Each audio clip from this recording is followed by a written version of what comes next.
So there it is. You can't even get in it. It's completely packed.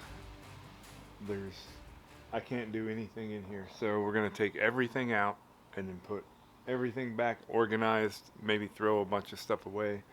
Maybe put some stuff on some places to sell it. So we'll see what happens.